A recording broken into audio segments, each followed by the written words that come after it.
ओम शांति। आज 7 अक्टूबर 2024 है और आज की मुरली में बाबा ने हम बच्चों को एक कारीगरी बताई है जो हम करते हैं। और वो कारीगरी क्या है? सबसे अच्छे कारीगर हम हैं जो याद की यात्रा से पूरे विश्व को ही सतयुग बना देते हैं, स्वर्ग बना देते हैं। और सिर्फ इतना ही नहीं, खुद पे भी कारीगरी करते हैं और खुद भी उस स्वर्ग के मालिक बन जाते हैं। तो ऐसे ही कारीगरों को और क्या कारीगरी करनी है और विश्व का मालिक बनने के लिए एक बात बाबा आज हमको अव्यक्त इशारों में भी बता रहे हैं। तो आइए जानते हैं अव्यक्त इशारों में बाबा हमें कौन सी कारीगरी और विश्व का मालिक बनने के लिए कौन सी विधि बता रहे हैं। जितना आपस में संस्कारों को समानता में लाएंगे उतना ही समीप आएंगे।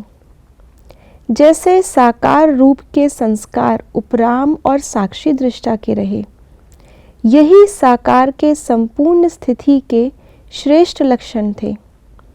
इन संस्कारों में समानता लानी है, इससे ही सर्व के दिलों पर विजयी होंगे। और जो संगम पर सर्व के दिलों पर विजयी बनता है वही भविष्य में विश्व महाराजन बनता है। आज बाबा ने हमें कहा कि हमें क्या कारीगरी करनी है। जो बाबा ने मुरली में कहा वो तो बाबा ने कहा याद की यात्रा से हमें दुनिया को स्वर्ग बनाना है। लेकिन अव्यक्त इशारों में बाबा ने कहा खुद पर कारीगरी करनी है और खुद को हमें संस्कारों में समान बनाना है। यहाँ संस्कारों में समान किसके साथ बनाना है, उसमें दो बातें हैं। पहले तो बाबा ने आज कहा इशारों के अंदर कि हमें ब्रह्मा बाप के समान अपने संस्कार बनाने हैं। ब्रह्मा बाबा के संस्कार कैसे थे? जो संपूर्णता के संस्कार थे, बाबा ने कहा वो थे उपराम और साक्षी दृष्टा। ये श्रेष्ठ संस्कार लास्ट की निशानी है, हमारी संपूर्ण अवस्था की निशानी है।